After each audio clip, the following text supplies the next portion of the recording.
What is up, guys? Frosty 0232 here today for another Frosty Features. Coming to the game, another member of the Nowhere team, we have Starlord Annihilation. So, due to the fact that Starlord is a character in the game, this is actually the third iteration of the Starlord name, the Starlord moniker in the game. That's super cool. I didn't get to cover the original Starlord, and since Starlord Annihilation is just the original Starlord in a specific storyline, more or less, it's a specific event that happens to Starlord, we're just going to go over Starlord in general and count this as a bit of a blessing, right? As a reminder, if you haven't seen a Frosty feature before, what this is a comic book background on the toons that you use in Marvel Strike Force, and I am your story relayer extraordinaire, okay?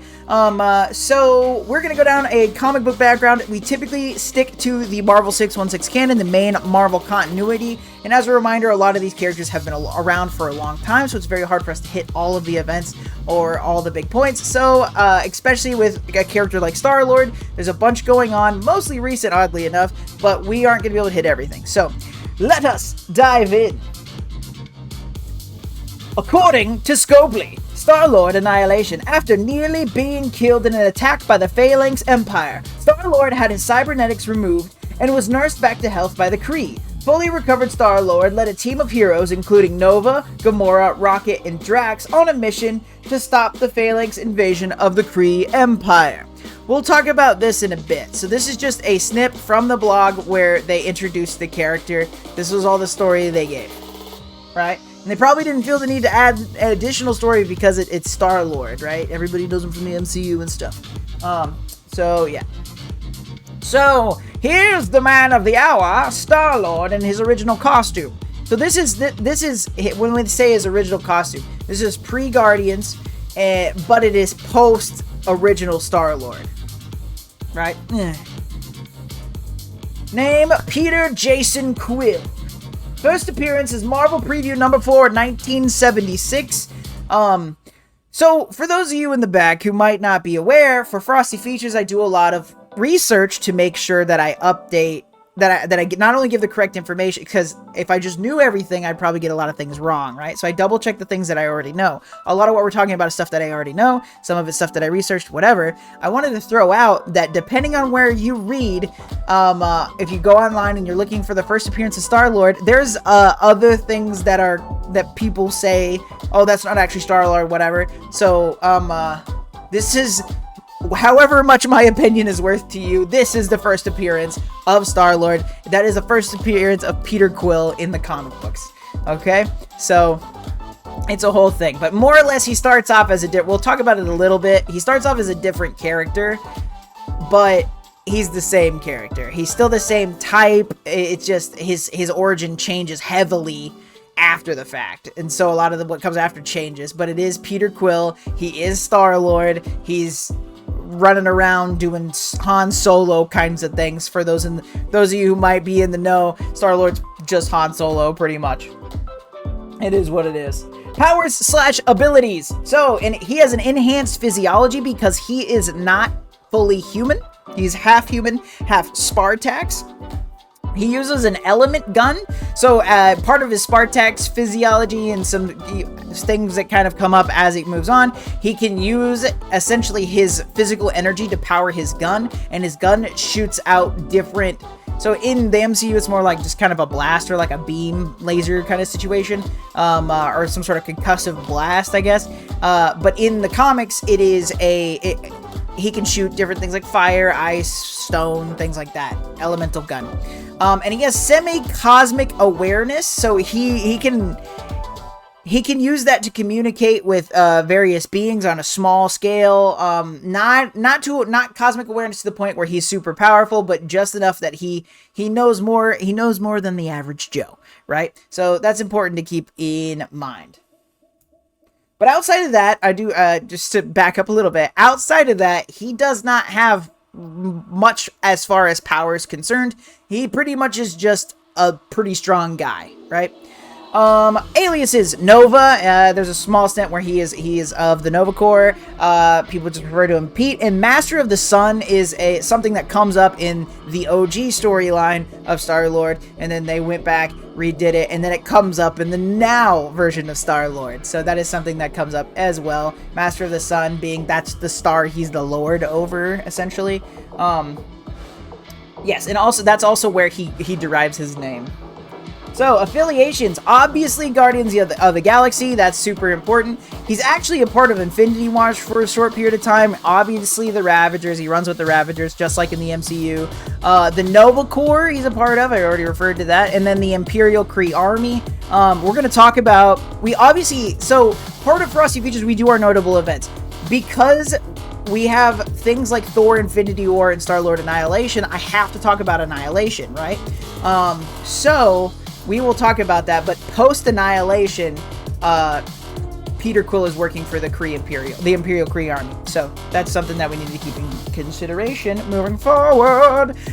Who died? Can't be a superhero without somebody dying, and it's his mom, but it's not how you think, right? They rewrote it for the MCU. In the MCU, we got little 10-year-old Quill. His mom has cancer. His mom ends up dying. And then as he runs away from the hospital, he gets picked up by a spaceship, which is Yondu and the Ravagers. And then it turns out he was paid by Ego to go pick him up. And that's definitely not what happened. So he's actually living with his mother. His mother is not sick at all. He doesn't know who his father is. But at one point in their life, these two people of the alien race, they're called the Badoons, show up, and their goal is to kill Peter and his mother to end the Spartax bloodline, which means nothing to Peter and whatever, but in showing up, they absolutely decimate and kill his mother, and he gets pretty pissed off, and he gets a shotgun, and he starts shooting them down. So he kills some Badoons, but then he is hellbent on revenge, and his goal is to get off of Earth and get revenge for his mother. So after the Badoons leave and things like that, he essentially is an Earth person stuck on Earth, right? This is where it's quite different from the movie. So his mother's friend, I don't want to get too far into this, I guess. We're gonna talk about how he becomes Star-Lord. But ultimately, he fights to get off Earth to get revenge for his mother, eventually running into the Ravagers. And we'll hit that a little bit more in a little while. But ultimately, Star-Lord is Star-Lord because of the death of his mother at the hands of an angry alien race, and not cancer in the comics. And background. So, as I stated before, I believe, Peter is not part Celestial, he is part Spartax. So he's half human, half Spartax, which gives him advanced human physiology. Really, the only difference between the Spartax peoples and humans is that they live much longer. So one of the only side effects as far as being human versus Spartax is it seems like Star-Lord has a much longer lifespan than us.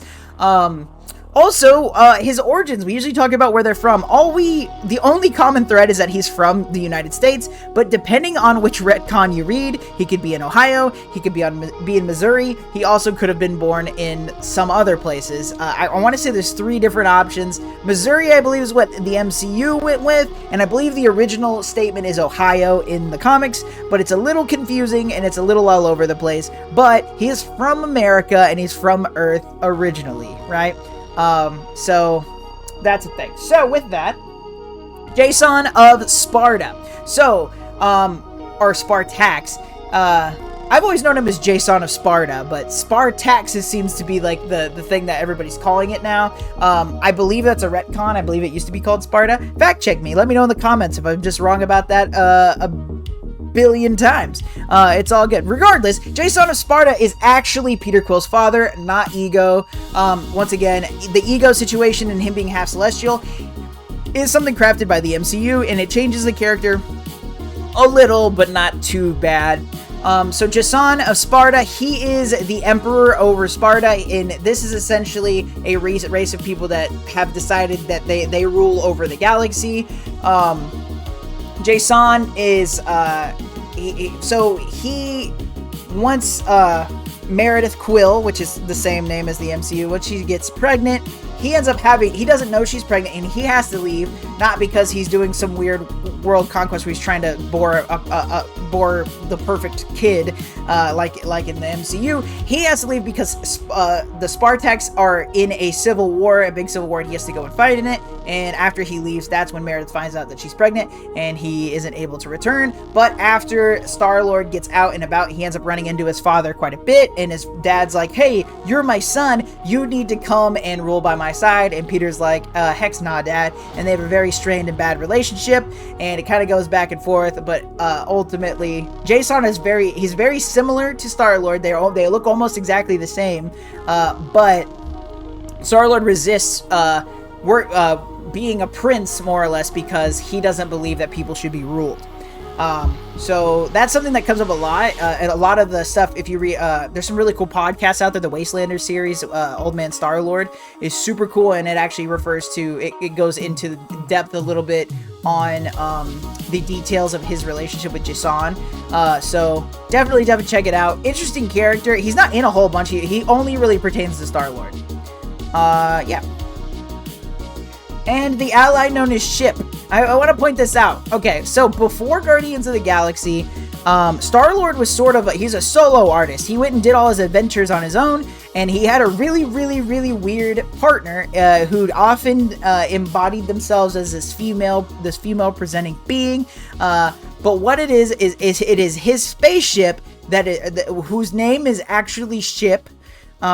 Ship is a sentient spaceship that also kind of provides Star-Lord with some additional powers, and is the really weird mother-lover relationship kind of feel. They don't actually like hook up, but that's sort of the vibe that's going on. And then Ship ends up falling in love with Star-Lord and ends up getting destroyed before the Guardians of the Galaxy are formed and things like that. So pre-Guardians of the Galaxy, a lot of people aren't privy to who Star-Lord is because of the MCU. I just want to throw out, as quirky and whatever as the Guardians are, there are also allies of his that predate the Guardians that are just as quirky and weird, right? Like Lover Mother Ship. That's the name. That sounds like the name of a funk band. Relationships: Jason and Meredith Quill. Parents: Victoria is his half-sister, the daughter of Jason, Empress of Spartax after Jason leaves/dies. Moore's in Aradia, co-spouse. So really interesting, and Rocky is his son. Rocky, short for Rocket, named after the raccoon, of course. Why not? One of the really interesting things about Star-Lord that has come up fairly recently is that he is bisexual, and there's a situation where he goes to this alternate dimension and he ends up in a polyamorous relationship with this couple.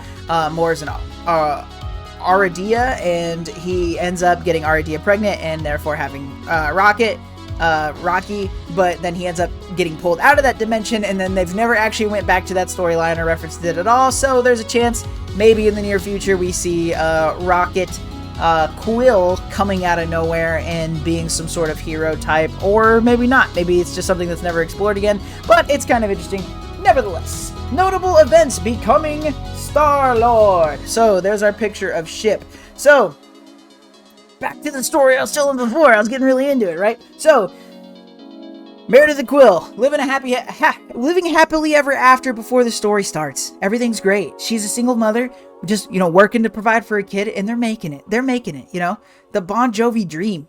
And then all of a sudden, these aliens come up, and they're like, death to Spartax, and Meredith's like, what? Boom, dead, right? And Peter sees that, and he's like, I'm gonna shotgun up, come after him, takes out, I think, one or two of them, and they get away, right? So then he's like, I need to get off the planet. This is some real stuff.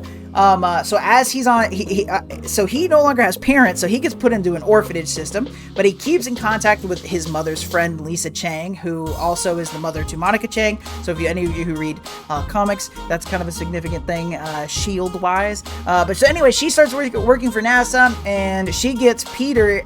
Peter's still young, by the way. He's not 10, but he's teenage years. He's like 16, and she gets him a job as a mechanic working for NASA. Whatever. I feel like he's a little young for that plot point, but that's fine. Gets a job working as a mechanic with NASA, and he ends up getting in a tiff with an astronaut, and then he's getting fired, and he's like, well, my only option to get off this planet is to hop on it right now. So while he's there, he jumps on a Kree warship that has been more or less impounded or like stolen or whatever, and all of a sudden NASA has it. So he steals this.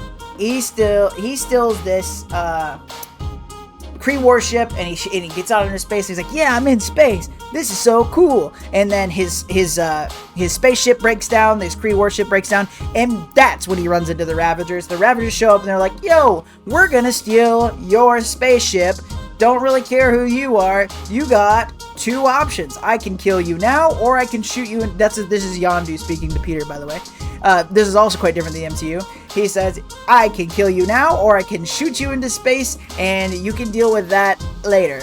What do you want to do? And Peter's like, how about instead I join you? And Yondu's like, I don't know about that. And then Peter's like, no. Trust me. You know about that, right? And then he joins the Ravagers.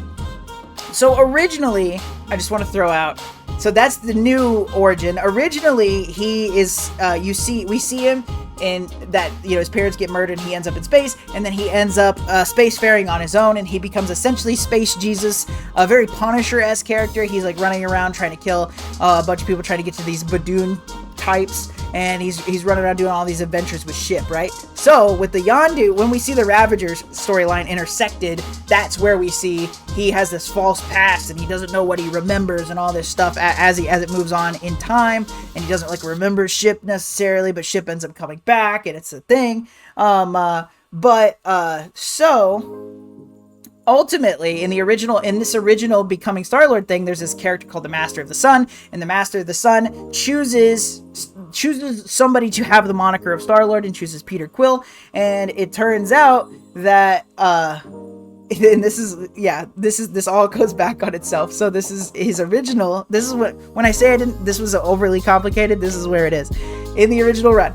Master of the Sun, he's like, you are Starlord, and you're gonna do all this cool stuff. Here's the secret to defeating the Badoon. And then we find out later that the Master of the Sun is actually Ragnar, who is a defunct Badoon that doesn't like the rest of his race. So he gives him the situation to fix himself and to get his revenge or whatever, and then he decides he doesn't want revenge because that's what his mother wouldn't want for him, and he runs into Jason. Jason tells him, hey, I'm your dad, blah blah blah, come rule for me. And he's like, no, I'm a good guy, get funked, dad. So with all of that, a lot of stuff going on, but eventually I wanted what is pictured here is the after he becomes Starlord and he makes a reputation of himself saving everybody. One of the main things that follows from this situation where he's on his own and he's adventuring with ship, right? There's a bunch of stuff, and I know it's confusing, and I apologize for that.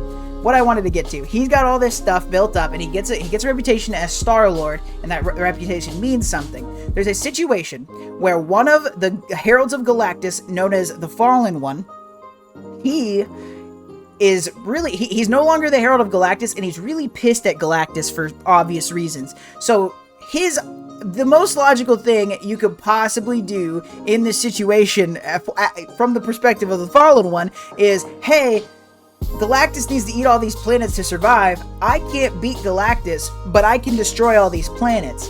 So the Fallen One is going in front of that whatever current Herald of Galactus there is, and he's destroying all these planets, so Galactus will eventually starve and die.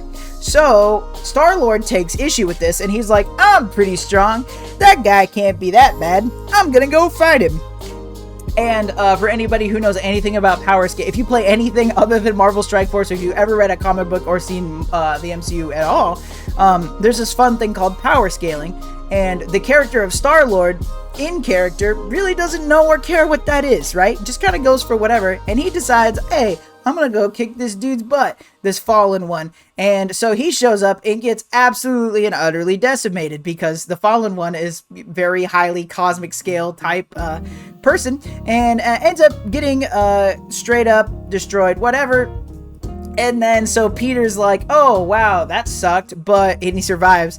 So he's getting ships healing him and stuff like that. He's like, that sucked. I still think I could take him though. How about we go and do this? So they find a planet that the Fallen One is about to destroy, that is sort of next on Galactus's sort of meal list, right? And so they go there and they're like, what we're gonna do is we're gonna use this power source from this planet and kind of hit the Fallen One, and it'll kill him, right? So what they end up doing, so there's a planet, it's got millions and millions of people on it, and ultimately the goal is to save these millions and millions of people. In doing so, Ship is trying to funnel this power through this mining colony, and stuff goes awry, and they accidentally kill 350,000 people. And in that, Ship's circuitry gets fried, and Ship dies. 350,000 people die, but the beam works and it hits the Fallen One, but it doesn't kill him, it just knocks him out. So with all of that work, Peter Quill kills 350,000 people. He's noted as a local threat by the Nova Corps, local being local as a planetary threat. And he does end up saving 1.1 million people. But at the end of the day, he couldn't take the Fallen One, and he ends up on his own, truly, without the ship and things like that. So there's gaps with Starlord, and they go back and they redo some of his history and stuff like that. So with his stuff with Ship has a 20-year gap before they use him again, and then we really start seeing him again in the Annihilation storyline. So one thing I'm gonna rail on Scopely here in a second. We're moving on to Annihilation finally. I'm sorry. So we're not actually talking about Annihilation. Starlord Annihilation is not from the Annihilation arc. Oddly enough, there is a follow-up. So Annihilation, we talked about it in Frosty Features Nova. Check it out. There's your plug. So we talked about it in Frosty Features Nova. Annihilation is when a nihilist comes back, or he comes from another dimension. He's trying to destroy everything because he's afraid of death. And there's the whole thing where he's trying to capture Galactus, etc. Starlord is a part of that, but the Phalanx has nothing to do with it, right? So Annihilation Conquest, which is the follow-up to Annihilation, is in the aftermath of Annihilation, the Phalanx come in. So Starlord Annihilation for very similar to how I described Iron Fist World War II. He's actually Iron Fist World War I. Very similar to that situation. Starlord Annihilation is not from Annihilation. He's from Starlord Annihilation Conquest, which is there's a pretty distinct difference between the two. So Annihilation Conquest, essentially the Phalanx. So whereas Annihilation was a bunch of bugs and they're trying to destroy everything, the Phalanx is a techno-organic species that is contagious. So if they touch you, if they hit you, they start to assimilate you, and they essentially take over your mind, take over your body. If you're powered or superpowered enough, they actually eat you and use you as fuel. The stronger you are, the more fuel they get from you. And their new goal is to take over the Kree Empire, and we don't know why for a little while, right? But ultimately, as things unfold, we find out Ultron is actually leading the Phalanx, and it's this really big deal. Somebody in the comments or in the chat just said, like the Borg, just like the Borg. The Phalanx is pretty much the Borg from Star Trek. So anyway, so in Annihilation Conquest, not Annihilation, Starlord gets he's on this planet called Hala, and the way Annihilation Conquest starts out is actually super badass, and it pretty much is like panel 1, oh my god, we're getting invaded by the Phalanx. So everybody's Starlord is posted. He's working for the Kree Empire post Annihilation. I talked about that. He's working for the Kree Empire, and he's trying to strengthen their defenses. And while he's on this planet called Hala, they get attacked by the Phalanx, and like him, Nova, Ronan the Accuser, people like that, they barely get away with their lives. And they're like, what the hell just happened? And they turn around and they're like, oh my god, it's the Phalanx. What are we gonna do? So the first response to that is to get all of your cybernetics surgically removed, because the Phalanx, since they're techno-organic, they control robotics. So the more enhancements, things like that you have, the easier it is for them to control you. So Starlord gets all of his cybernetic enhancements. He had a left eye enhancement, and so I think at this time he had a prosthetic arm or something. But he gets all of the cybernetics removed, and he's just the guy at this point. And so ultimately, it's the Kree trying to figure out these things. A lot of things go on in Annihilation Conquest. There's a big storyline with Moondragon, Phyla-Vell, Adam Warlock. There's also Ronan the Accuser really comes into his more or less hero type phase, and it's really cool. But so look up Annihilation Conquest, read it. I'm going to talk specifically about what happens to Starlord. In this, we get the loose founding of Guardians of the Galaxy as we know it, right?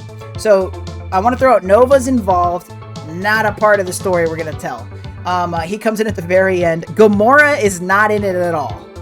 So that's also another thing Scopely pointed out in the blog. She's literally not represented there at all. If you see the green individual in the bottom right of that panel, that's actually Mantis and not Gamora.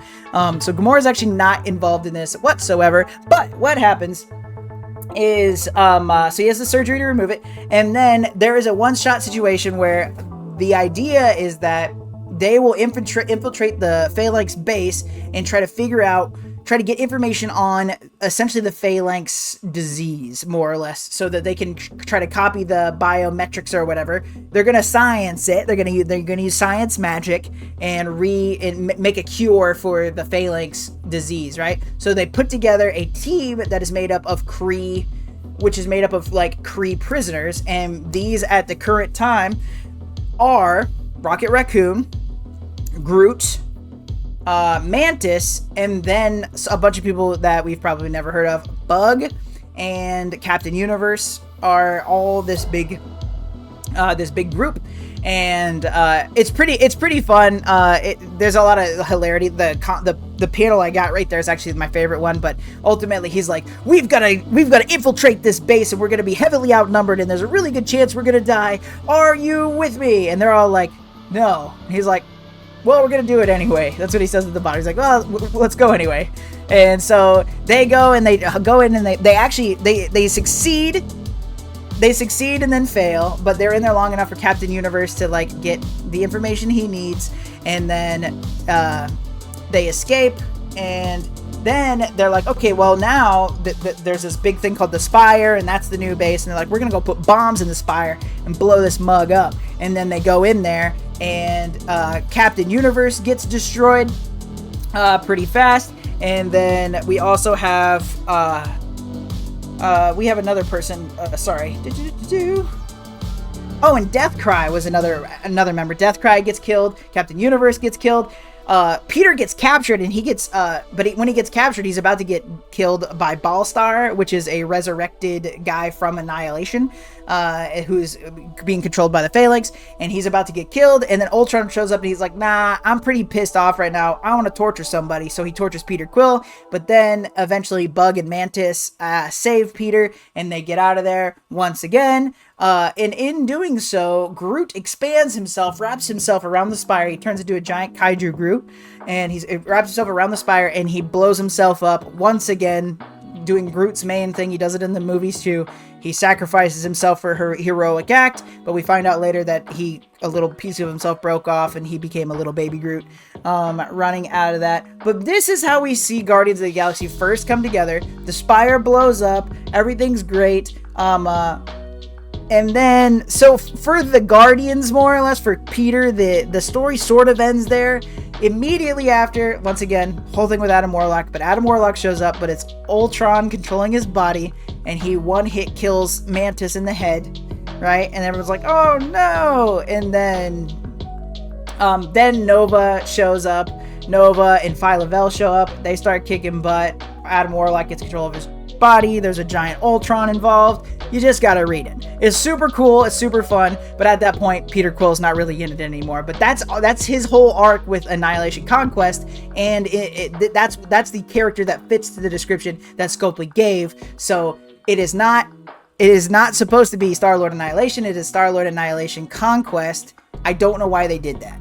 He still had his cybernetics and things during Annihilation. It was a completely different fight. I don't know what the aim was. So anyway, that is the notable events for Starlord. Power level. Marvel Strike Force doesn't care about power levels, but here on Frosty Features, we do. So the way this works, if you are a multiversal power level, you are a threat to all of reality, not just as you know it, but as everyone knows it. You can hop from one reality to another and you can end all realities at once. If you are a universal threat, you are a threat to your reality. You can hop over to another and then maybe end that one. Cosmic means you are a threat on a planetary scale, which means you could take out something like a small planetary body up to something like a solar system or a small galaxy. Nuclear means you have power equal to that of a nuclear bomb, which means you have the power to destroy small cities, or if there's enough of you, a planetary body, right? All the way up there. Super soldier means you are beyond the peak of all human ability, so you are human plus, super strong, super speed, super reflexes, etc. You have the power to level a brick wall, if not, and with enough time and effort, probably something like a city block. City means that you are a human, city level, you are a human, but you are trained to the utter peak of human ability. This is where we find our super spies and our various shield agent types, people that are martial arts masters, if you will. And then there's Greg. Greg is the undead Asgardian spawned by Hela in Marvel Strike Force, and due to his undead Asgardian physiology and the fact that he is kind of useless on his own, we are going to say, for the sake of argument, that Greg is equal to that of a regular person's power level. So, if I had a bag of trash and a Sonic Slurpee and enough anger, I could theoretically combine the two to make an ultimate weapon in which I could defeat Greg with. So, in the case of Peter Quill, he is absolutely at the bottom. I hit the wrong thing. He's at the bottom rung of super soldier. He is the very definition right there. Bam. Debatably city. He is the line, right? Due to the fact that he's not truly human, his strength, reflexes, etc., his durability are just high enough to push him above the typical city level situation. He is low enough as a super soldier where he can actually be beaten by somebody that is a city level, like a Punisher or something like that, in the event that he's taking off guard. But in a straight one-on-one fight where everybody knows what's going on, other than people outsmarting him, he typically will win because he is not human, he's half human, right? So he has a slight edge, very barely super soldier, but top of the level of top city level person, right? So it was very hard for me to actually put him in super soldier. I was really tempted to put him in city, but he really is, he has just enough durability to just barely hop in to that super soldier category. So that is Starlord, and according to Scopely, this is just kind of a pish-posh mishmash of what's going on. Like I said, Starlord Annihilation, this isn't Starlord Annihilation, this is Annihilation Conquest. Maybe they got rid of Conquest just because it makes it shorter, but it makes the description inaccurate. He doesn't lead Nova in this. Nova's kind of the main character, from my perspective. Nova and Adam Warlock kind of run the Annihilation and Annihilation Conquest, or Annihilation Conquest situation, and Nova runs Annihilation Conquest, or, excuse me, Nova runs Annihilation. Annihilation Conquest is Nova and Adam Warlock. Peter doesn't, he interacts with Nova, but he doesn't lead him. He's just sort of, Nova's like an entirely different team, so at least he's involved in the story. Gamora has nothing to do with Annihilation Conquest, to my remembrance or knowledge. Rocket, even Drax is in Annihilation, but he's not in Annihilation Conquest, so I can give him half credit for that attempt. Yeah, on a mission to stop the Phalanx invasion of that's the whole war. So he's very specifically on a mission to destroy the base of the Phalanx. He is simply fighting against the Phalanx to help save the Kree. So at the end of the day, they didn't even try. Honestly, I think they probably Googled Starlord Annihilation, and they found a picture, and they were like, "Oh, that'll work. That's the character," and then they went off of that. They didn't actually do any fact checking. They didn't look into this. They changed it enough where it doesn't make any sense. So at the end of the day, they didn't try. And that is Starlord. Frosty features Starlord. I hope that you all enjoyed it. Like I said, there's a lot of things with Starlord that I didn't get to go over. There's a lot of interesting stuff. We barely even touched on Guardians of the Galaxy at all, other than their initial forming. So let me know in the comments your favorite Starlord moments, or your favorite thing that I brought up, or something that you feel like I should have included. I really appreciate you all. Please be sure to like, share, and subscribe. Doesn't cost you anything but a couple of clicks. And as a reminder, I stream every Sunday, 8 a.m. at the link above on Twitch, where we typically will do Frosty features live. I hope that you all enjoyed this, and I hope that you all have a fantastic, fantastic week. And most importantly, y'all, stay cool.